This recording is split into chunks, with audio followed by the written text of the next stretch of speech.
नमस्कार स्टूडेंट, मैं RP Singh RPS physics classes में आपका स्वागत करता हूं। आज के सेशन में हम most important chapter electromagnetic waves लेकर आए हैं।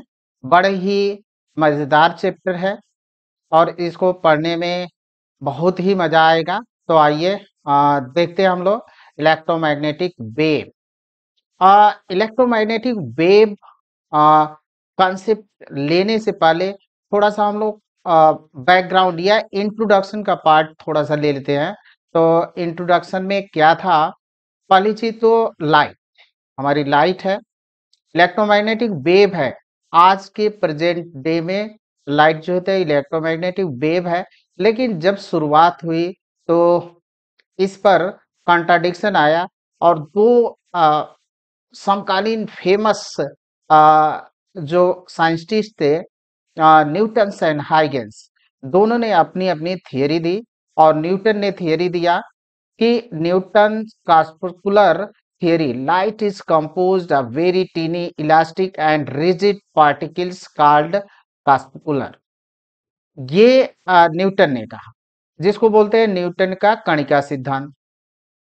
अब ये न्यूटन साहब थे और महान वैज्ञानिक थे, जो बात कह देते थे वो तो क्या कहते हैं कि एक ब्रह्मा की लकीर हो जाती थी, जो कहते थे वो समाज में स्थापित हो जाता था। अब इसके बाद आते हैं हाइगेंस। और हाइगेंस क्या कहते हैं? हाइगेंस कहते हैं कि 1678 proposed wave theory of light. According to Huygens, light travel in the form of wave. इन्होंने कहा कि लाइट जो होती है ट्रेवल करती है in the forms of wave, wave के रूप में चलती है। बड़ा ही कंट्राडिक्शन था और एक महान वैज्ञानिक के विरुद्ध अपनी बात कह रहे थे। और जब हाइगेंस अपनी थियरी दे रहे थे तो उस समय यही था कि जो हमारी वेव्स होती हैं उनको चलने के लिए मीडियम की जरूरत होती है। फिर हाइगेंस साहब ने क्या किया कि एक यूनिवर्सल मीडियम कंसीडर किया, ether. Density of ether is very small and elasticity of ether is very high. इन्होंने एक ऐसे यूनिवर्सल मीडियम का कॉन्सेप्ट दिया कि वो मीडियम था ईथर, और ईथर से लाइट जो होती है हम लोगों के पास ईथर माध्यम से होते हुए लाइट वेव के रूप में पहुंचती है। चूंकि न्यूटन समकालीन महान वैज्ञानिक था और न्यूटन के विरुद्ध ये बात कह रहे हैं, तो इनको तो कुछ ना कुछ अपनी थियरी प्रूव करने के लिए कुछ ना कुछ कॉन्सेप्ट देना ही होगा। और इन्होंने एक सर्वव्यापक माध्यम प्रपोज किया, मीडियम ईथर। और ईथर की, जैसा कि मैंने बताया कि ईथर की density very low and elasticity is very high, और इसी मीडियम से होते हुए लाइट वेव के रूप में आती है। ये उस समय की बात है जब हाइगेंस ने अपनी थियरी दी, क्योंकि उस समय तक इतना ही मालूम था कि वेव को ट्रेवल करने के लिए मीडियम की जरूरत होती है। तो जब हाइगेंस साहब अपनी थियरी रख रहे थे तो इनको तो बताना पड़ता कि इस माध्यम से होकर आ रही है। तो ईथर माध्यम था, और ईथर इतना व्यापक प्रचल, हॉलीवुड में क्या होता है कि कुछ चीजें अनएक्सपेक्टेड होती है जिस पर मूवी बनती है। उसी तरह से साहित्य में भी ईथर ने अपनी जगह बनाई। और ईथर एक सर आर्थर कानन डायल है, द पॉइजन बेल्ट लिखते हैं, और इस नॉवेल में ये लिखते हैं कि ब्रह्मांड जो होता है एक विषैले ईथर से होकर हम लोगों के पास आता है। ये ब्रह्मांड हमारा एक विषैले ईथर से गुजरता है। ये ईथर शब्द प्रचलित हो गया, बट माइकलसन मोरले एक्सपेरिमेंट ने ये साबित कर दिया कि ईथर नाम का कोई मीडियम है नहीं। माइकलसन ने डिफरेंट सेशन में इवन क्या कहते हैं लेजर लाइट का इस्तेमाल करके भी अपना प्रयोग किया, एक्सपेरिमेंट किया, लेकिन कहीं पे ईथर उन्होंने फाइंड नहीं किया। तो आज तो साबित हो गया कि ईथर नामक कोई मीडियम है नहीं। लेकिन हाइगेंस ने जब सिद्धांत दिया था तो उन्होंने एक व्यापक माध्यम की कल्पना की थी, इन्वर्सल मीडियम, और नाम दिया गया था ईथर। अब जब ये चला तो इसी में क्या कहते हैं कि मैक्सवेल अपना प्रिडिक्ट करते हैं, और मैक्सवेल का प्रिडिक्शन मैथमेटिकली है, और उन्होंने मैथमेटिकली ये जो होता है साबित किया कि light is electromagnetic wave. Light हमारी इलेक्ट्रोमैग्नेटिक वेव होती है, और जब इलेक्ट्रिक एंड मैग्नेटिक फील्ड जो स्पेस में coupled electric and magnetic field produce electromagnetic wave. और ये इलेक्ट्रोमैग्नेटिक वेव में जो इलेक्ट्रिक फील्ड होती है और मैग्नेटिक फील्ड होती है, दोनों परपेंडिकुलर टू ईच अदर, दोनों जो होते हैं एक दूसरे के परपेंडिकुलर होते हैं। ये तो रही इस कहानी की, इस चैप्टर की कहानी, इंट्रोडक्शन पार्ट। अब आते हैं कि मैक्सवेल का प्रिडिक्शन क्या था, और मैक्सवेल ने ऐसा मैथमेटिकली एक्सप्रेशन देकर, मैथमेटिकली विवेचना करके एक कैसे भविष्यवाणी की थी कि लाइट हमारी इलेक्ट्रोमैग्नेटिक वेव है। और आज ये साबित हो गया कि लाइट हमारी इलेक्ट्रोमैग्नेटिक वेव है, और इसको ट्रेवल करने के लिए किसी मीडियम की जरूरत नहीं होती है। ये फ्री स्पेस में 3 × 10⁸ मीटर पर सेकेंड की स्पीड से ट्रेवल करती है। ये तो कहानी है। अब आते हैं, शुरुआत होती है मैक्सवेल के प्रिडिक्शन की, कहानी होती है फैराडे के एक्सपेरिमेंट से। तो फैराडे के एक्सपेरिमेंट को हम लेंगे 60 में, और ये हमारे पास एक एक्सपेरिमेंट का मॉडल है। उन्होंने एक सीरीज ऑफ एक्सपेरिमेंट किया, और उस एक्सपेरिमेंट से कुछ एक्सपेरिमेंट मॉडल के रूप में रख रहे हैं। और ये पहला है हमारा, यहाँ पे ये जो कह दें कि जो स्क्वायर रेक्टेंगुलर लूप है, ये कहें कि मैग्नेट है, और इस पर एक लूप है, वायर लूप है।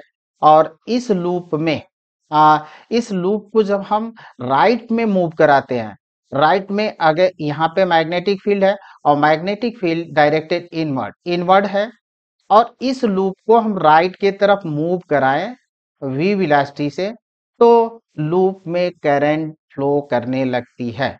और करंट का direction according to arrow, arrow के अकॉर्डिंग होता है करंट का डायरेक्शन, इन सच ए वे, इस तरह से होता है। करंट हमारी फ्लो होने लगी। अब यहाँ पे when pulled the loop of wire to the right through a magnetic field, a current flowed in the loop। Loop में करंट बहने लगती है, एक्सपेरिमेंट फर्स्ट। अब दूसरे में आते हैं कि इस कंडीशन में, एक्सपेरिमेंट नंबर 2 में, अब जो होता है लूप को हम स्टेशनरी रखते हैं और मैग्नेट को मूव कराते हैं, और मैग्नेटिक फील्ड इनसाइड ही है। अब यहाँ पे मैग्नेट को मूव कराएंगे तो फिर करंट अगेन प्रोड्यूस होती है, और करंट का डायरेक्शन इन सच ए वे, इस तरह से होता है। अब when magnet moved in to the left holding the loop still uh, stationary, again a current flowed in the loop, again जो होता है करंट फ्लो होती है। बट आइए एक थर्ड एक्सपेरिमेंट करते हैं, और थर्ड एक्सपेरिमेंट हमारा ये है। अब न तो हमारा मैग्नेट मूव कर रहा है और ना ही लूप मूव कर रहा है, बट यहाँ पे क्या हुआ कि बी जो मैग्नेटिक फील्ड है वो चेंजिंग है, चेंजिंग मैग्नेटिक फील्ड। यहाँ पे मैग्नेटिक फील्ड चेंज हो रही है। इस कंडीशन में होता क्या है कि करंट अगेन फ्लो होती है। तो when magnet and loop at rest and changing strength of field, again current flow in the loop. अब यहीं से कहानी की शुरुआत है कि मैक्सवेल ने अपना प्रिडिक्शन दिया। मैक्सवेल देखें कि फैराडे एक्सपेरिमेंट में जो फर्स्ट एक्सपेरिमेंट हम लोगों ने देखा, उसमें लूप हमारा मूव कर रहा है। तो जब लूप मूव कर रहा है तो ये मोशनल ईएमएफ का एग्जांपल्स हो सकता है। मोशनल ईएमएफ के कारण लूप में करंट फ्लो होती है। लेकिन इस कंडीशन में, सेकंड कंडीशन में, लूप हमारा स्टेशनरी है। तो स्टेशनरी है, फिर भी उसमें करंट फ्लो हो रही है। और स्टेशनरी करंट किसके कारण फ्लो होती है? चार्ज के कारण फ्लो होती है। चार्ज जब हमारे फ्लो होते हैं तो करंट फ्लो होती है। अब यहाँ पे लूप तो हमारा स्टेशनरी है, तो फिर चार्ज को मोशन कौन कराता है? मोशन मैग्नेटिक फील्ड में तो चार्ज मैग्नेटिक फोर्स जो होता है अगर कहें कि मैग्नेटिक फील्ड में अगर चार्ज स्टेशनरी है तो मैग्नेटिक फोर्स उसको मूव नहीं करा सकता है। सिर्फ मैग्नेटिक मैग्नेटिक फोर्स में अगर चार्ज स्टेशनरी है तो फोर्स मैग्नेटिक फील्ड में अगर चार्ज हमारा स्टेशनरी है तो क्या कहते हैं कि फोर्स हमारा उस पर नहीं लगेगा। स्टेशनरी चार्ज को वो मूव नहीं करा सकता है। स्टेशनरी चार्ज को मूव कराता है इलेक्ट्रिक फोर्स या इलेक्ट्रिक फील्ड में अगर स्टेशनरी चार्ज है तो उस पर जो इलेक्ट्रिक फोर्स लगता है वो मूव करा सकता है।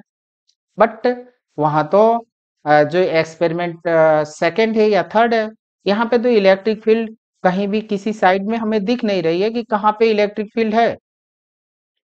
कहीं इलेक्ट्रिक फील्ड नहीं दिख रही है, तो फिर इसको क्या समझा जाए? इसी को कि what is the source of electric field. तो फैराडे ने कहा कि इस इलेक्ट्रिक फील्ड का सोर्स है चेंजिंग मैग्नेटिक फील्ड। तो फैराडे ला का फैराडे जो एक्सपेरिमेंट था, फैराडे के एक्सपेरिमेंट से जो रिजल्ट निकला तो फैराडे का लॉ बना। और फैराडे लॉ क्या कहता है? Changing magnetic field produces electric field. और इलेक्ट्रिक फील्ड के कारण जो हमारे चार्ज होते हैं, चूंकि लूप हमारा स्टेशनरी है, स्टेशनरी होने के बावजूद भी उसमें करंट फ्लो हो रही है और करंट जो होते हैं चार्ज के फ्लो के कारण होती है। अगर चार्ज फ्लो ना हो तो करंट हमारी फ्लो नहीं होगी। और उस चार्ज फ्लो का जिम्मेदार कौन सा है? रिस्पॉन्सिबल है इलेक्ट्रिक फील्ड। और इलेक्ट्रिक फील्ड के कारण जो होता है कि करंट जो होती है फ्लो होती है। तो फैराडे के एक्सपेरिमेंट से रिजल्ट आया कि changing magnetic field produces electric field. तो या कहें कि time varying magnetic field produces electric field. ये है हमारा फैराडे का एक्सपेरिमेंट। ये changing magnetic field induces an electric field, ये कंक्लूजन हुआ। और induced EMF is equal to the rate of change of the flux, rate of change of the flux। और induced EMF हुआ equal to minus d phi upon D t. But अब इसमें आप ये सोचे कि ये तो फैराडे का लॉ है, सही है, बट इसमें इलेक्ट्रिक फील्ड कहाँ है? कैसे हम कहें कि इलेक्ट्रिक फील्ड के मैग्नेटिक फील्ड से चेंज होने से इलेक्ट्रिक फील्ड प्रोड्यूस होता है? तो आइए थोड़ा सा इसको हम आगे बढ़ाकर आपको बताते हैं कि इसमें इलेक्ट्रिक फील्ड है कहाँ। तो देखिए, but E equal to E dot D l. अब इलेक्ट ईएमएफ का मतलब क्या है? Potential, potential difference. तो अब यहाँ पे आए और चलते हैं हम लोग सेकंड चैप्टर में। जब पोटेंशियल का हम लोगों ने कंसेप्ट देखा था तो ई देखे थे, E equal to minus d V upon D d x या डी एल। तो ये था, इसको बोलते थे पोटेंशियल ग्रेडियंट। तो डी भी इक्वल टू कितना हुआ? Minus E d l, E dot D l. अब इसी को जब इंटीग्रेट कर देते हैं तो v इक्वल टू मिल जाता है माइनस ई डॉट डी एल। और यही तो है ईएमएफ।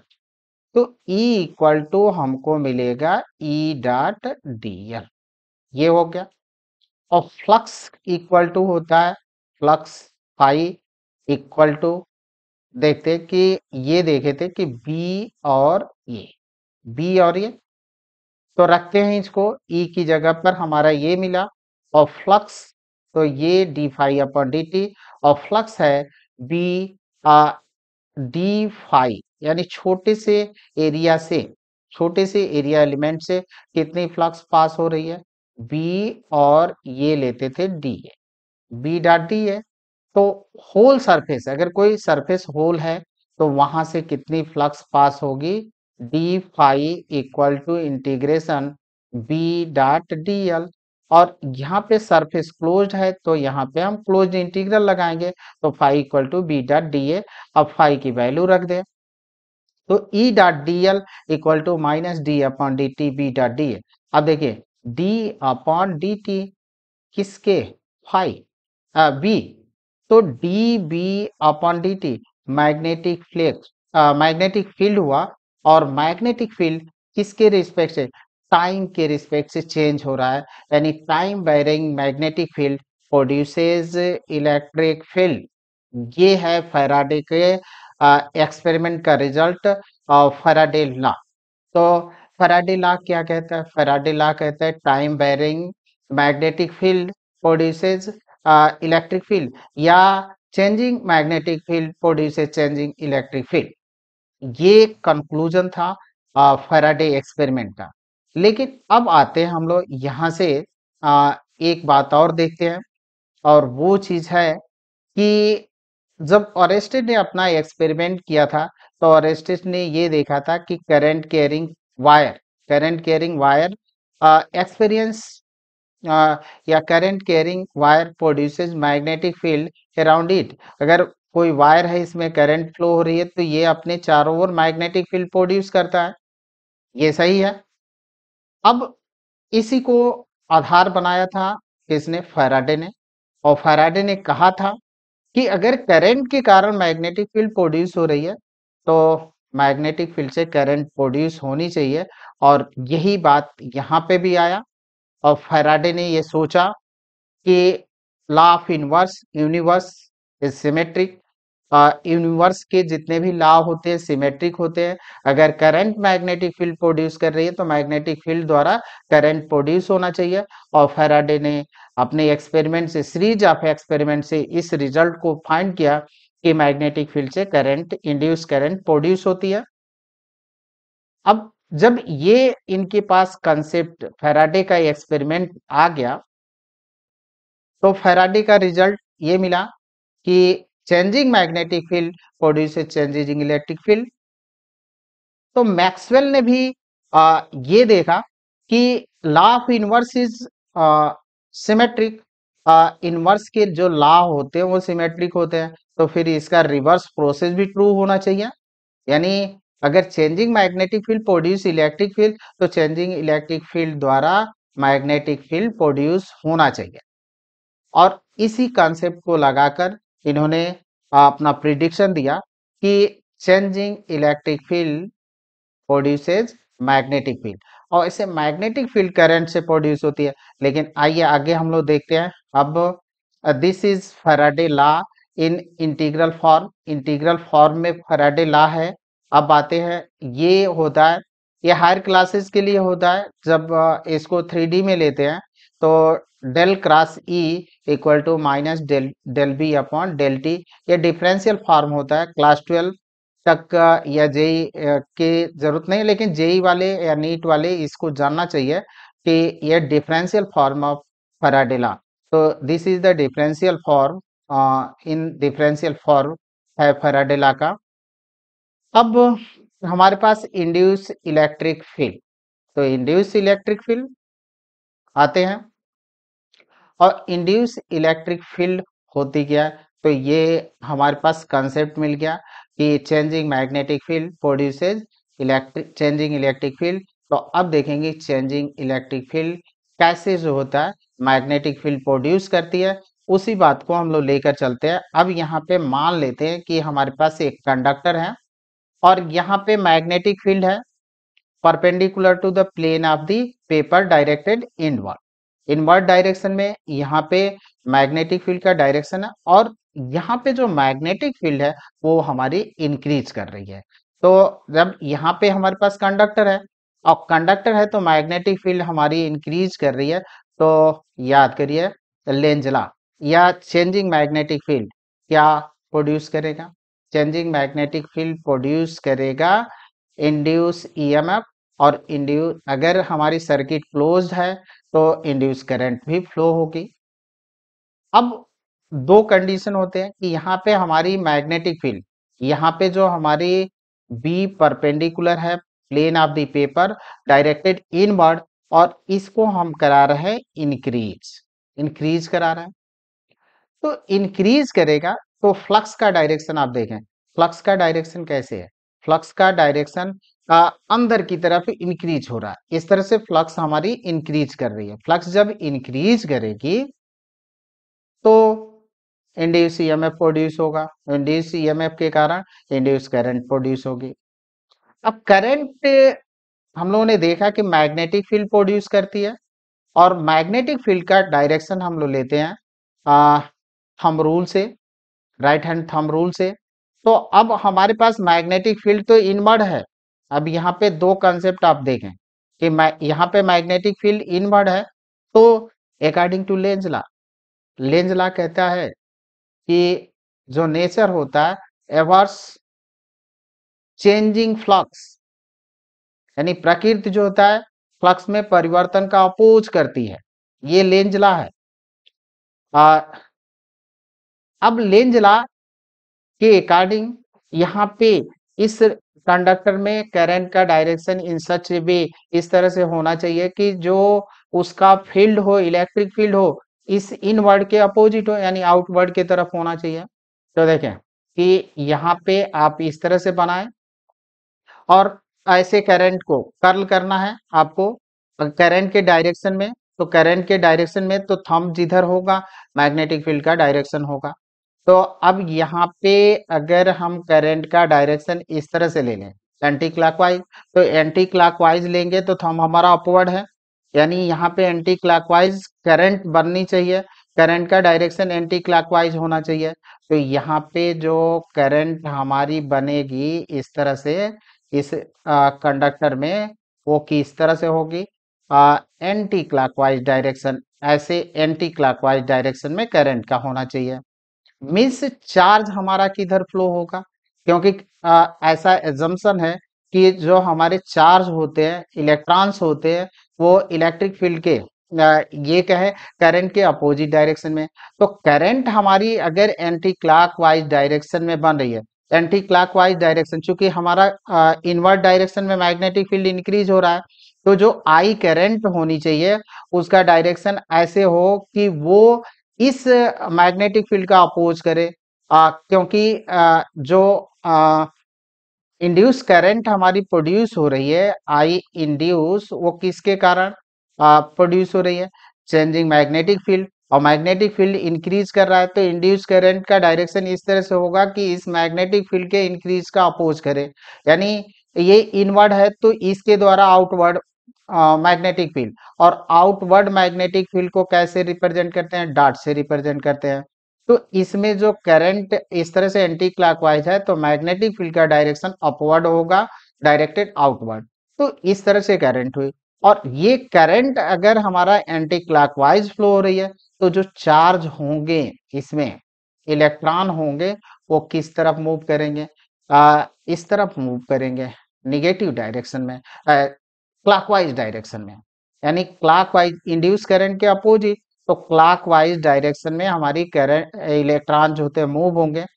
और ये जो फर्स्ट चैप्टर में हम लोगों ने देखा था कि इलेक्ट्रॉन हो और इलेक्ट्रिक फील्ड में हो, इलेक्ट्रॉन हो इलेक्ट्रिक फील्ड में हो, तो वो फोर्स एक्सपीरियंस करेगा, और फोर्स एक्सपीरियंस करता है opposite direction of electric field. तो अगर इसमें इलेक्ट्रॉन है तो इलेक्ट्रिक फील्ड का डायरेक्शन अगर इधर है, इस तरफ है, तो इलेक्ट्रॉन पर फोर्स इसके अपोजिट, यानी इलेक्ट्रॉन हमारा क्लॉकवाइज मूव रहा है, मूव कर रहा है, तो इसका मतलब इलेक्ट्रिक फील्ड इसके अपोजिट है, यानी यहाँ पे जो हमारी मैग्नेटिक फील्ड चेंजिंग है वो किसको प्रोड्यूस कर रही है, इलेक्ट्रिक फील्ड को प्रोड्यूस कर रही है, और ये इलेक्ट्रिक फील्ड जो होगा सरकमफ्रेंशियल होगा, और इसका डायरेक्शन जो होगा वो इलेक्ट्रॉन के मोशन के अपोजिट होगा। तो इसको हम लोग इस तरह से कि सपोज ये conductor circular loop is placed in a magnetic field which is perpendicular to the plane of the paper directed inward. When the magnetic field changes with time increase, यहाँ पे हमने सपोज कर लिया कि हमारा मैग्नेटिक फील्ड इंक्रीज कर रहा है, तो magnetic flux also changes, magnetic flux change हो रहा है, और मैग्नेटिक फ्लक्स किस तरफ है, इनवर्ड डायरेक्शन में, इस तरह से है इनवर्ड। तो यहाँ पे इंड्यूस करंट ऐसा मैग्नेटिक फील्ड बनाएगी जो इस फ्लक्स के इंक्रीज होने का अपोज करे, यानी इंड्यूस करंट का डायरेक्शन क्लॉकवाइज एंटी क्लॉकवाइज हो जाएगा। और एंटी क्लॉकवाइज डायरेक्शन में अगर हमारी करंट फ्लो होगी तो क्लॉकवाइज डायरेक्शन में इलेक्ट्रॉन मोशन कर रहे हैं, तो इलेक्ट्रिक फील्ड का डायरेक्शन कैसा होना चाहिए, इलेक्ट्रॉन के अपोजिट इलेक्ट्रिक फील्ड का डायरेक्शन होगा। तो ये हमारे पास हुआ।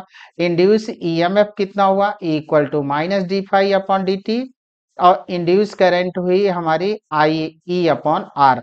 अगर आर रेजिस्टेंस हो किसका, कंडक्टर का, तो कंडक्टर का रेजिस्टेंस हो। अब यहाँ पे हमारे पास जो होता है कि ये देखें, इलेक्ट्रिक फील्ड का डायरेक्शन इस तरह से होगा, इलेक्ट्रॉन हमारे चलेंगे इस तरह से, इलेक्ट्रॉन, और इलेक्ट्रिक फील्ड का डायरेक्शन टेंजेंशियल या सरकमफ्रेंशियल का है, इस तरह से इसका डायरेक्शन होगा इलेक्ट्रिक फील्ड का। तो ये तो साबित हो गया। जैसे changing magnetic field produces electric field, तो चेंजिंग, यहाँ पे changing magnetic field produces electric field, और यही इंड्यूस इलेक्ट्रिक फील्ड है। तो इंड्यूस इलेक्ट्रिक फील्ड के द्वारा क्या उत्पन्न होना चाहिए, यानी चेंजिंग इलेक्ट्रिक फील्ड के द्वारा मैग्नेटिक फील्ड प्रोड्यूस होना चाहिए। तो क्योंकि law of inverse is symmetric, inverse के जो लॉ होते हैं वो सिमेट्रिक होते हैं। And induce electric field in conductor cause by changing magnetic field, तो मैग्नेटिक फील्ड के चेंज होने के कारण इलेक्ट्रिक फील्ड इंड्यूस हुआ। E dot D L equal to minus d phi upon D T, ये होगा। अब because of symmetry, the electric field has same magnitude at every point on the circle and is tangential to it at each point. ये जो होगा वो tangential होगा each point पर। एक क्वेश्चन लेते हैं, good question. A uniform magnetic field pointing state of fill fills the sided circular region shown in figure if B is the changing with time, what is the induced electric field। एक Griffiths की, Griffiths जो electrodynamics के लेखक हैं, उस book की question है, very good question for concept. तो यहाँ पे है हमारे पास यूनिफॉर्म मैग्नेटिक फील्ड। अब यहाँ पे मैग्नेटिक फील्ड का डायरेक्शन अपवर्ड है, तो pointing state of field the sided circular region shown in figure if B is the changing with time, what is the induce electric field, induce electric field. तो हम क्या करते हैं कि induce electric field find करने के लिए एक इसके अंदर जो यहाँ पे शो है, इसके अंदर हम एक एम्पीरियन लूप ड्रा करते हैं। तो ये तो बीटी है, अब एम्पीरियन लूप हम इसमें ड्रा कर लेते हैं। तो देखिए एम्पीरियन लूप, और ये मान लेते हैं कि एम्पीरियन लूप का जो रेडियस है वो है आर। तो एम्पीरियन लूप का यहाँ से रेडियस, एम्पीरियन लूप है, तो E point in the circumferential direction, E जो होगा वो सर्कमफ्रेंशियल डायरेक्शन होगा। Draw the Amperial loop of radius and apply Faraday law. अब यहाँ से हम फैराडे लॉ को अप्लाई करते हैं, तो E dot D l, E dot D L equal to minus d phi upon D T. और यहाँ पे इलेक्ट्रिक फील्ड का जो डायरेक्शन है वो सर्कमफ्रेंशियल है, और डीएल भी इसी डायरेक्शन में, तो इनके बीच ई और डी के बीच एंगल जो हुआ वो जीरो हुआ। और E dot D L equal to E d l का थीटा, और डी एल यहाँ से डीएल, ये डीएल हमने जोड़ दिया, फिर ये डीएल को जोड़ेंगे तो दिल दिल को जोड़ेंगे तो क्या मिल गया, 2 पाई आर। तो ये हो जाएगा टोटल, डीएल हम जोड़ देंगे तो हमको मिल जाएगा 2 पाई आर। तो आइए ये इसको हम लिख सकते हैं ईडीएल कास जीरो, और ई हमारा कांस्टेंट है क्योंकि हर जगह सेम है, तो ई जो होगा वो कांस्टेंट होगा और इस पॉइंट पर सेम होगा। तो ई डीएल, और डीएल को हम कर सकते हैं कितना, 2 पाई आर, और 2 पाई आर किसके बराबर, minus d phi upon D T, और फाई इक्वल टू होता है बी ए। तो बी बी ए की वैल्यू पाई आर स्क्वायर, और बी जो होता है समय के रिस्पेक्ट से चेंज होगा, तो पाई आर स्क्वायर को हम कॉमन कर लेते हैं, आगे ले आते हैं। तो हम लिख सकते हैं इसको E two pi R minus pi are square D B upon D T. एक आर से यहाँ कैंसिल करिए, पाई से पाई, और देन इलेक्ट्रिक फील्ड मिलेगी minus R upon two D B upon D T. तो इंड्यूस इलेक्ट्रिक फील्ड जो हुई E equal to minus R by two D B upon D T. If b is increasing, e runs clockwise। तो अगर b increase करने लगे तो increase कर रहा है, तो आप देखिए कि ये हमारा है मैग्नेटिक फील्ड का डायरेक्शन किस तरफ है, अपवर्ड है, मतलब अपवर्ड। और यहाँ पे जो हमारा एम्पीरियल लूप है इस तरह से था। अब यहाँ पे b को अगर हम इंक्रीज कराते हैं, इंक्रीज कराएं, तो ये चीज कह रहा है कि ई रन क्लॉकवाइज, ई का डायरेक्शन जो होगा क्लॉकवाइज होगा। क्यों होगा? क्योंकि यहाँ पे मैग्नेटिक फील्ड अपवर्ड है, तो जो इंड्यूस करंट होगी, इंड्यूस करंट का डायरेक्शन इस तरह से होना चाहिए कि जो इस मैग्नेटिक फील्ड डाट का अपोज कर सके। तो अपोज करने के लिए उसको कैसे, दो तरीका बताया कि इस तरह से कर्ल करें तो अपवर्ड डायरेक्शन सेम डायरेक्शन हो गया। अगर हम एंटी क्लॉकवाइज, इसका मतलब हमको डाउनवर्ड चाहिए तो हम इस तरह से कर्ल करें तो डाउनवर्ड के plane of the paper inward होगा। तो जो करंट का डायरेक्शन होगा वो क्लॉकवाइज होगा, और क्लॉकवाइज होगा मींस इलेक्ट्रॉन जो होंगे वो उसके अपोजिट मूव करेंगे, और इलेक्ट्रिक फील्ड का डायरेक्शन करंट के डायरेक्शन में ही होगा। तो ई रन्स किस तरह से करेगा, क्लॉकवाइज करेगा। अब आते हैं Faraday experiment show that changing magnetic field produce electric field. तो ये था since law of nature is symmetric, तो इसका रिवर्स प्रोसेस भी क्या होना चाहिए, ट्रू होना चाहिए। तो can changing electric field produces magnetic field, क्या चेंजिंग इलेक्ट्रिक फील्ड के द्वारा मैग्नेटिक फील्ड प्रोड्यूस होना चाहिए? ये सेंस है लॉ ऑफ नेचर का। तो अब इसी बात को inconsistency of ampere circular law, तो एम्पियर सर्किटल लॉ जो है उसकी इनकंसिस्टेंसी क्या है और उसमें मैक्सवेल ने क्या मॉडिफाई किया, उस चीज को देखते हैं। तो नीड्स ऑफ डिस्प्लेसमेंट करंट का भी कॉन्सेप्ट यहाँ पे देखेंगे कि डिस्प्लेसमेंट करंट की जरूरत क्या पड़ी और कहाँ से आइडिया आया। तो चलिए, एम्पियर्स लॉ, तो एम्पियर्स लॉ क्या कहता है, line integral of magnetic field equal to mu zero I enclose. अगर कोई पाथ है तो उसके अंदर कितना आई है, वो म्यू जीरो टाइम्स होता है।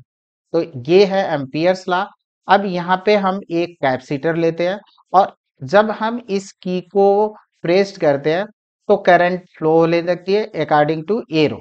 एरो जिस तरह से बना है करंट फ्लो होने लगती है। अब यहाँ पे हम क्या करते हैं कि दो पॉइंट लेते हैं और फिर उन पॉइंटों, एक पॉइंट ये है और इस पॉइंट को मान लेते हैं S1, और ये ड्रा कर लेते हैं empyrean, empyrean circuit, Amperian loop, या एम्पीरियन सरफेस कह दे। तो इसको हमने ड्रा कर लिया, और एक इन प्लेटों के बीच लेते हैं, तो प्लेटों के बीच भी मैंने ड्रा कर लिया, और फिर एम्पीरियन लूप ड्रा किया। और दोनों कंडीशनों में हम क्या करते हैं, एम्पियर सर्किटल लॉ लगाते हैं। तो फॉर सरफेस S1, तो S1 के लिए जब हम लगाए तो B dot D L equal to mu zero I. हमको यहाँ करंट दिखी कि हाँ मस्त करंट है, यहाँ पे बह रही है, और हमने देखा। लेकिन जब इस प्लेटों के बीच में जाते हैं तो प्लेटों के बीच में कैपेसिटर का जब हम लोगों ने कॉन्सेप्ट देखा था तो यही तो था कॉन्सेप्ट कि इसके बीच में या तो वैक्यूम हो सकता है, फ्री स्पेस हो सकता है, या तो इंसुलेटर। तो जब इसके प्लेटों के बीच में इंसुलेटिंग मटेरियल है, तो प्लेट, अगर इस प्लेट को हम फर्स्ट मान लें, इस प्लेट को सेकंड, तो प्लेट फर्स्ट को तो कोई करंट पेंट्रेट नहीं कर रही है, कोई भी पास नहीं हो रही है। तो सरफेस जब S1 पॉइंट लिया उसके लिए तो एम्पियर सर्किटल लॉ वैलिड है। और दूसरी बात आते हैं फॉर सरफेस S2, जब सरफेस S2 के लिए हम अप्लाई करते हैं तो B dot D L equal to zero, क्योंकि इस एम्पिरियन लूप जो सरफेस S2 ले रखा है उसको तो कोई करंट पेंट्रेट नहीं कर रही है, तो म्यू जीरो, या इसके अंदर कोई करंट नहीं है। लेकिन लेकिन यही बात समझने वाली बात है। अब देखें, कि यहाँ पे एक देखा गया तो करंट ऑब्वियसली दिख रही है, यहाँ पे मैग्नेटिक नीडल्स लिया गया तो वो उसका डिफ्लेक्शन हुआ। फिर इस मैग्नेटिक नीडल्स को उठाकर यहाँ रख दिया गया। तो जब यहाँ रख दिया गया तो यहाँ देखा गया कि यहाँ भी डिफ्लेक्शन हो रहा है। वाई? क्यों डिफ्लेक्शन हो रहा है? यहाँ तो करंट नहीं है और करंट ही मैग्नेटिक फील्ड प्रोड्यूस करती है। यहाँ तो कोई करंट ही नहीं दिख रही है, तो ये कहाँ से आ गया भैया? अब बात यहाँ पे आई और यहीं पे मैक्सवेल जो होता है कि इसको मॉडिफाइड करते हैं एम्पियर। तो एम्पियर्स का लॉ जो होता है कहीं ना कहीं इनकंसिस्टेंस है और इसको सिंप्लीफाई करना पड़ेगा, मॉडिफाई करना पड़ेगा और उसको मॉडिफाई करते हैं मैक्सवेल। तो यहाँ पे आते हैं और यही बात हम ले लेते हैं कि देखिए कि हम दो सरफेस लेते हैं यहाँ पे भी, S1 सरफेस, S2 सरफेस, और फिर दोनों के लिए दोनों चीजें एक ही बाउंड्री से घिरे हैं लेकिन दो सरफेस हैं। और in surface for surface S1 के लिए हम लगाएं तो B dot D L equal to mu zero I, और जब S2 के लिए अप्लाई करते हैं तो फिर यही चीज होता है B dot D L equal to zero. तो ये चीज मिल गया। अब सेम सेंस था। अब आते हैं हम लोग सेकंड कंसेप्ट क्या है। यहाँ पे दो लॉ जो होते हैं, एक तो एम्पियर, जब हम किसी कैपेसिटर को चार्ज करते हैं तो फर्स्ट ये होता है कि जब कैपेसिटर को हम चार्ज करेंगे तो एम्पियर का लॉ जो होता है कि वैलिड नहीं हो रहा है और यहाँ पे इनवैलिड हो जाता है Kirchhoff's law. Kirchhoff's law study current के लिए होता है, कंटिन्यूटी के लिए किरचॉफ्स लॉ क्या कहते हैं, इज इनवैलिड। क्यों? क्योंकि इनकमिंग करंट किसके को बराबर होनी चाहिए? आउटगोइंग करंट के बराबर। और यहाँ पे हमारे पास दो प्लेटें हैं, यहाँ पे इनकमिंग करंट तो दिख रही है लेकिन यहाँ पे आउटगोइंग करंट कहाँ है? तो किरचॉफ्स लॉ भी इनवैलिड हो जा रहा है। तो फिर एम्पियर ने सोचा कि कुछ तो लोचा है इसके अंदर और इस लोचा को कैसे दूर किया जाए। तो उन्होंने एम्पियर ने कहा कि जब हम कैपेसिटर को चार्ज करते हैं तो ड्यूरिंग चार्जिंग प्रोसेस, जब हम चार्ज करते हैं तो इसके अंदर इलेक्ट्रिक फील्ड प्रोड्यूस होती है और वो इलेक्ट्रिक फील्ड जो होती है वेरिएबल होती है, चेंजिंग होती है। और वो चेंजिंग इलेक्ट्रिक फील्ड किसको प्रोड्यूस करती है? वो चेंजिंग इलेक्ट्रिक फील्ड प्रोड्यूस करती है मैग्नेटिक फील्ड को। तो यही तो बात खोज रहे थे। जिस तरह से ऑरेस्टेड के एक्सपेरिमेंट के रिवर्स प्रोसेस को फैराडे ने शो किया और फैराडे के एक्सपेरिमेंट के रिवर्स प्रोसेस को प्रूव किया किसने? मैक्सवेल ने। अब यहाँ पे बातें आ गई कि इसके अंदर लोचा है प्लेटों के बीच में और वो लोचा कौन दूर करता है? जो इलेक्ट्रिक फील्ड प्रोड्यूस होती है, क्योंकि यहाँ पे तो ये जब हम चार्ज करने लगे तो इस पर आ गया पॉजिटिव चार्ज और इस प्लेट पर आ गया निगेटिव चार्ज। तो जहाँ पे प्लस और प्लस हो जाए और एक प्लेट निगेटिव हो गई तो इनमें क्या प्रोड्यूस हो गया? इसमें तो प्रोड्यूस हो गया ना इलेक्ट्रिक फील्ड। तो इलेक्ट्रिक फील्ड और during charging process, charging process के समय ये जो इलेक्ट्रिक फील्ड होती है वो वेरिएबल होती है और वेरिएबल इलेक्ट्रिक फील्ड प्रोड्यूस करता है मैग्नेटिक फील्ड। इस वजह से यहाँ पे जो हम मैग्नेटिक नीडल्स रखते हैं उसमें डिफ्लेक्शन होता है। ये बात कही मैक्सवेल ने। अब आते हैं according to Maxwell, during charging of capacitor, electric field inside the plate of capacitor is variable, produces magnetic field. ये मैग्नेटिक फील्ड प्रोड्यूस कर, बट कुछ वैज्ञानिक या कुछ लोगों ने आपत्ति की कि भैया मैग्नेटिक फील्ड तो करंट से प्रोड्यूस होती है, तो वेयर इज करंट? करंट कहाँ है बताइए इसके अंदर, क्योंकि मैग्नेटिक फील्ड तो है, मैग्नेटिक फील्ड तो दिख रही है कि डिफ्लेक्शन हो रहा तो है, लेकिन मैग्नेटिक फील्ड तो करंट से प्रोड्यूस होती है, तो इसके अंदर करंट बताइए कहाँ है भैया? तो उन्होंने कहा नहीं मानोगे, चलो पूरे कॉन्सेप्ट को ही बदलते हैं। तो फिर यहाँ पे चार्ज हुआ और ये चार्ज प्रोड्यूस किया इलेक्ट्रिक फील्ड और ये इलेक्ट्रिक फील्ड जो हुआ वेरिएबल है और वेरिएबल इलेक्ट्रिक फील्ड प्रोड्यूस कर रहा है मैग्नेटिक फील्ड को। Time varying electric field is an equivalent to virtual current called displacement current. आपत्ति की, लो भैया इसके अंदर है एक करंट और ये करंट है displacement current, that is changing electric field produces current called displacement current. नहीं मानोगे तो लो इसके अंदर डिस्प्लेसमेंट करंट है और यहीं से आया आइडिया ऑफ डिस्प्लेसमेंट करंट का कंसेप्ट। तो डिस्प्लेसमेंट करंट जो होती है, देखें कि कंडक्शन करंट के बराबर होती है। ये एक्चुअल में कंडक्शन करंट की तरह से एक्चुअल करंट नहीं है, वर्चुअल करंट है। और जब तक चार्जिंग होता है कैपेसिटर तभी तक फ्लो होती है। जब हमारा कैपेसिटर फुली चार्ज हो जाता है तो करंट जो डिस्प्लेसमेंट करंट होती है वो जीरो हो जाती है। यानी जो कंडक्शन करंट है वो एक्सटर्नल सर्किट में फ्लो होती है। एक्सटर्नल सर्किट मींस जो वायर कनेक्ट है उसमें फ्लो होती है, और डिस्प्लेसमेंट करंट जो फ्लो होती है इनसाइड द कैपेसिटर प्लेटों के बीच में फ्लो होती है। तो है प्रॉपर्टी ऑफ कंटिन्यूटी, यही प्रॉपर्टी ऑफ कंटिन्यूटी है। अब देखें, जो हमारा किरचॉफ का नियम इनवैलिड हो रहा था, तो यहाँ पे तो आईसी है, इसके अंदर इन्होंने कंसेप्ट दे दिया आईडी। तो अब देखिए कि आईसी अगर लगाएं कि इनकमिंग करंट कौन सी, आईसी, तो आउटगोइंग करंट कौन सी है, आईडी। तो प्लेटों के बीच तो जो इनकंसिस्टेंट क्या कहते हैं, किरचॉफ्स लॉ इनवैलिड हो रहा था वो वैलिड हो गया।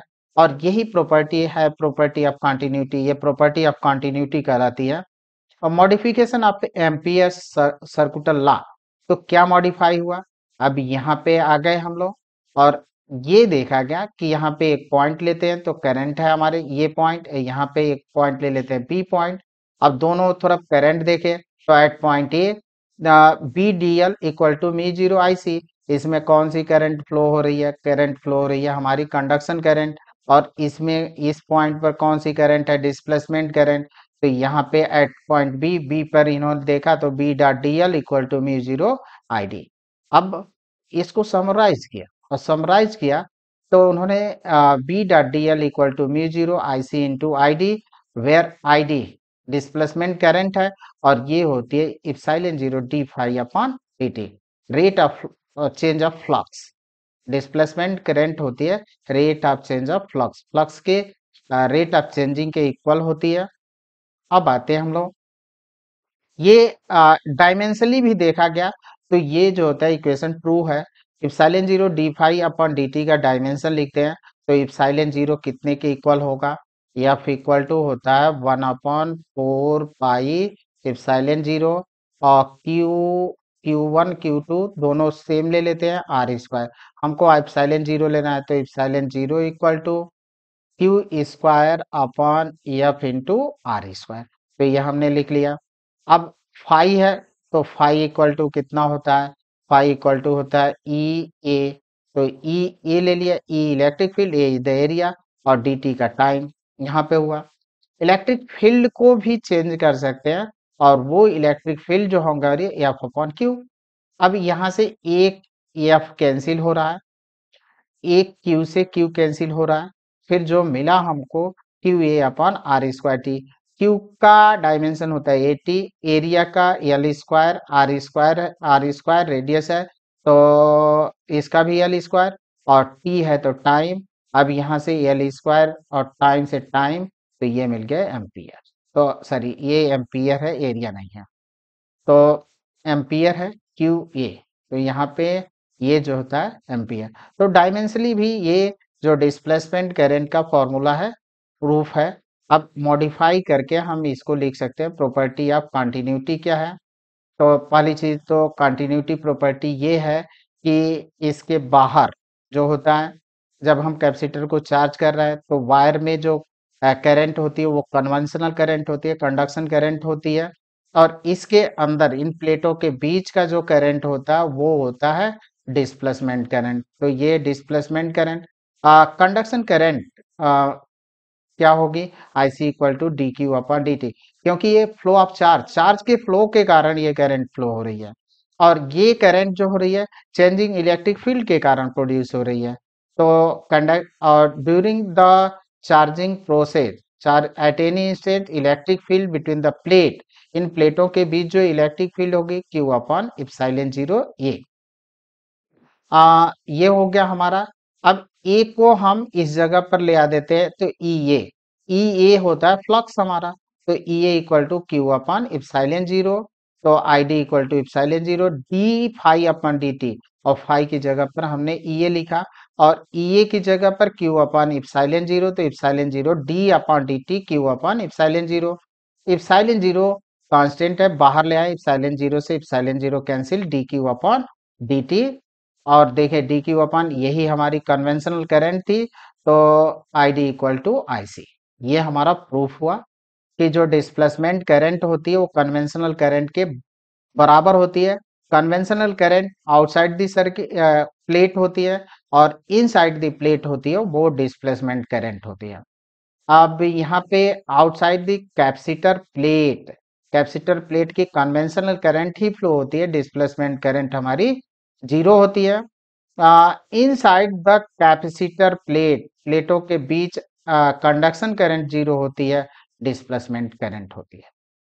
तो ये था हम लोगों का। अब यहाँ पे हम एक पॉइंट लेते हैं और ये बनाते हैं हम लोग कि एम्पीरियन लूप, तो एम्पीरियन लूप बनाए, और ये इलेक्ट्रिक फील्ड, तो इलेक्ट्रिक फील्ड, और ये इलेक्ट्रिक फील्ड हमारी ई है और ये है बी। तो इलेक्ट्रिक फील्ड का डायरेक्शन और मैग्नेटिक, देखें करंट हमारी ऐसे फ्लो हो रही इस तरह से। हो सकता है कि मेरा थंब, अपना थंब आप सामने रख कर देख लेंगे, मेरा राइट हैंड है, वेब कैम के वजह से हो सकता है कि चेंजिंग दिख रहा हो। हम अपना सामने रख कर रख रहे हैं, तो जो होता है थंब हमारा इस तरफ, तो जो हमारी मैग्नेटिक फील्ड का डायरेक्शन होगी हमारे तरफ होगी। तो मैग्नेटिक फील्ड इस तरफ और इलेक्ट्रिक फील्ड इस तरफ, यानी मैग्नेटिक फील्ड और इलेक्ट्रिक फील्ड क्या है, एक दूसरे के परपेंडिकुलर। यही तो इलेक्ट्रोमैग्नेटिक वेव में हम लोगों ने शुरुआत में देखा था कि electric field and magnetic field perpendicular to each other.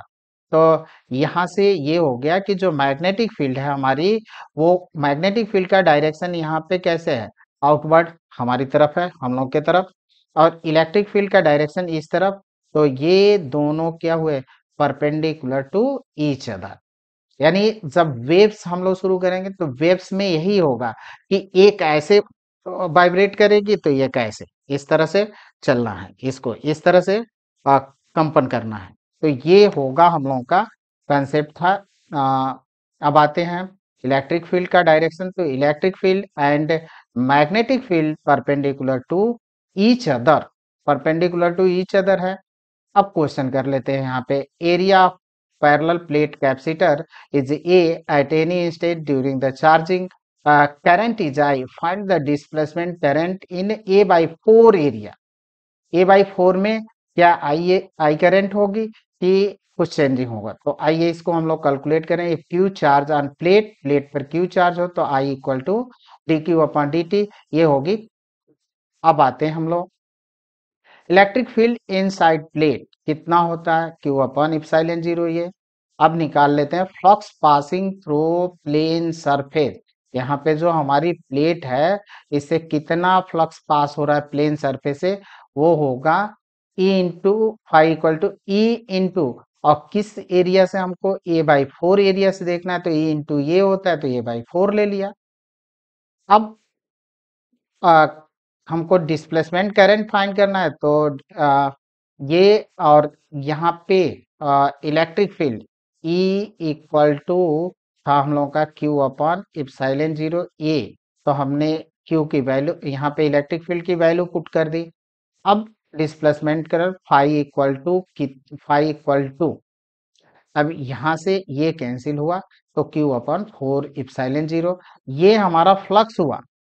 अब हमको डिस्प्लेसमेंट करंट चाहिए, तो displacement I D equal to epsilon zero D phi upon D T. अब फाई की वैल्यू हम पुट करते हैं, Q upon epsilon zero, epsilon ने इप्सिलॉन को मार दिया, तो ये हो जाएगा एक बटा four D Q upon D T, और D Q upon D T क्या था, आई, तो आई अपॉन फोर। यानी करंट भी उतनी ही होगी, आई बाई फोर, ये बाई फोर एरिया से करंट भी आई बाई फोर ही फ्लो होगी। क्वेश्चन एक और लेते हैं। ये parallel plate capacitor of capacitance 4 microfarad is being charge so that the current has a steady value of 80 milli ampere. Find the rate of change of potential difference between the plate. Rate of change between potential. अब भैया potential difference कहाँ से आ गया इसमें? तो देखते हैं potential difference कहाँ से आया। तो if Q charge on plate तो Q equal to C B, Q equal to C B होता है। अब इसको हम डिफ्रेंशिएट कर देते हैं with respect to time, D Q upon D T equal to C D V upon D T. आ गया पोटेंशियल डिफरेंस। तो potential difference between rate of change of potential difference की बात कर रहा है।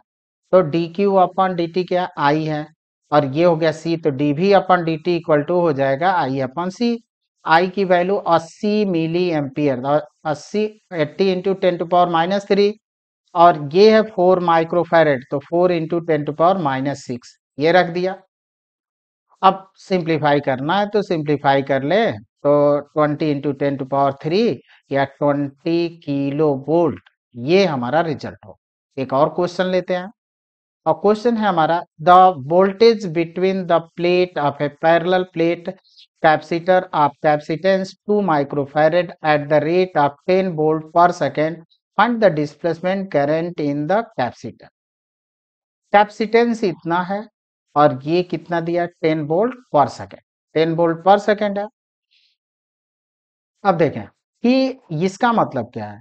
इसका मतलब हुआ D E upon D T, यानी E की वैल्यू होती है V अपॉन डी। तो ये वोल्ट है और ये टाइम, तो D E upon D T पर हम लोग इसको इस तरह से करें, I D equal to epsilon 0 D phi upon D T. अब ले लेते हैं यहाँ पे इप्सिलॉन 0 और इसको ले लिया ई ए। तो ई की वैल्यू, अब ई इक्वल टू कितना, भी अपॉन डी रख देते हैं। तो v अपॉन डी रखे, तो E equal to V upon D. A हमारा कांस्टेंट है, ए को बाहर ले आते हैं, डी हमारा नीचे आएगा, तो इप्सिलॉन 0 ए अपॉन डी। तो I D equal to epsilon 0 A upon D D V upon D T. यही तो वोल्ट पर second. D V upon D T की वैल्यू ही दिया था 10 वोल्ट पर सेकेंड। तो ये हो गया पोटेंशियल में चेंजिंग का rate of change of potential. और ये इप्सिलॉन 0 ये पैरेलल प्लेट का कैपेसिटेंस होता है, तो सी लिख सकते हैं डीवी अपॉन डी टी। दोनों की वैल्यू दे रखा है 2 इंटू 10⁻⁶ इंटू 10। अभी इसको लिख सकते हैं 2 into 10⁻⁵ ampere. Very good question था। अब एक बेहतरीन क्वेश्चन है, बहुत ही कॉन्सेप्चुअल क्वेश्चन है। तो आइए एक क्वेश्चन और लेते हैं। A parallel plate capacitor made of circular plate each of radius r equal to 6 centimeter, 16 है 6.0, has a capacitance 100 picofarad. The capacitor is connected to 230 volt AC supply. The frequency of 300 radian per second. Determine the amplitude of magnetic field B at 0.3 centimeter from the axis between the plate। यानी ये है हमारे पास AC source है, अगर current ऐसे flow करा रहे हैं तो यहाँ पे एक्सिस हुआ इन प्लेटों का, और यहाँ से इन प्लेटों का रेडियस तो दे दिया 6 सेंटीमीटर, और यहाँ से 3 सेंटीमीटर के डिस्टेंस पर हमको इलेक्ट्रिक फील्ड फाइंड करनी है, सॉरी मैग्नेटिक, ये दे रखा है amplitude of magnetic field B, amplitude find करना है। और एम्पलीट्यूड का मतलब क्या होता है कि मैक्सिमम डिस्प्लेसमेंट होता है। अगर बी है हमारा मैग्नेटिक फील्ड, तो इसकी मैक्सिमम वैल्यू कितनी है, तो मैक्सिमम वैल्यू कितनी होगी वो फाइंड करना है। अगर किसी वायर में करंट फ्लो हो रही है और इससे आर डिस्टेंस पर मैग्नेटिक फील्ड फाइंड करना हो, तो हम लोग कौन सा रूल लगाते थे, एम्पियर सर्कुलर लॉ। तो वही रूल यहाँ पे भी अप्लाई करेंगे।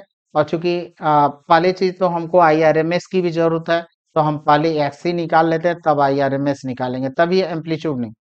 तो एक्सी एक्सी इक्वल टू 1 अपॉन ओमेगा सी। यानी चूंकि यहाँ पे कैपेसिटर है, ओनली कैपेसिटिव सर्किट है, तो जो उसका रेजिस्टेंस होता है उसको हम लोग क्या बोलते हैं, रिएक्टेंस बोलेंगे।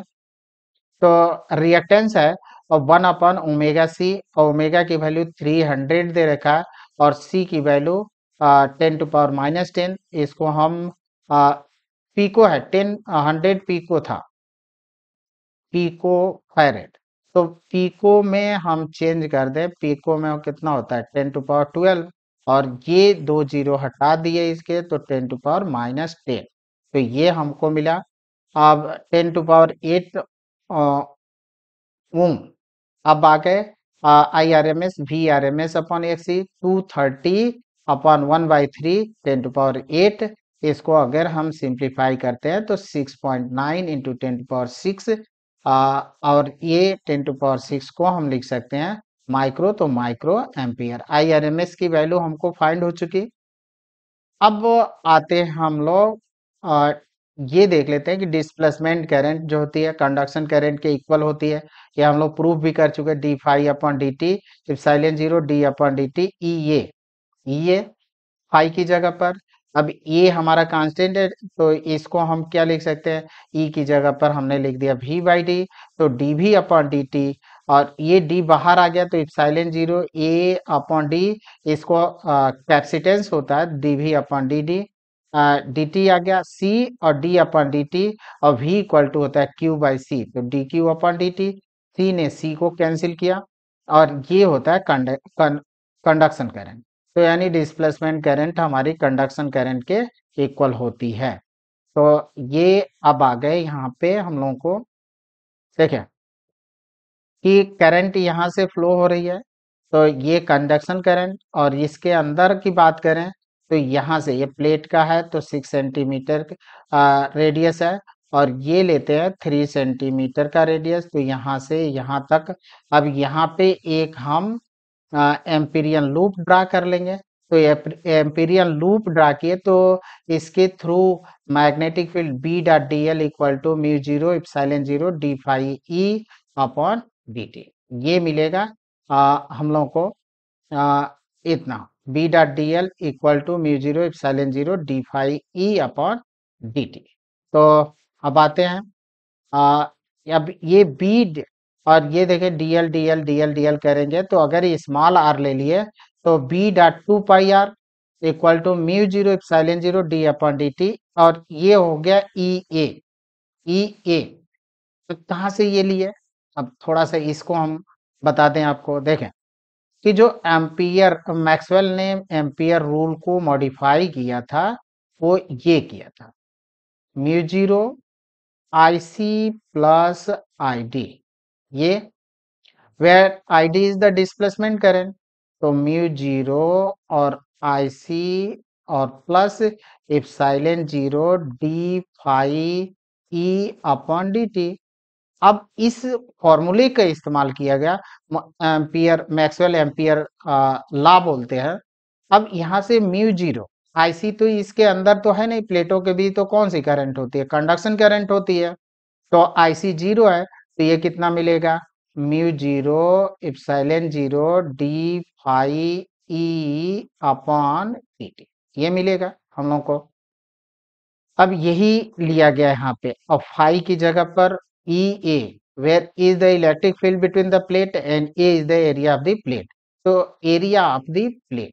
चलिए, तो अब यहाँ पे हम लोगों ने ले लिया कि 2πr ये लिए थे, और एरिया, सॉरी एरिया इस एम्पीरियन लूप की एरिया ले रहे हैं, तो 2πr² हो गया, तो μ0 इप्सिलॉन 0 इंटू πr²।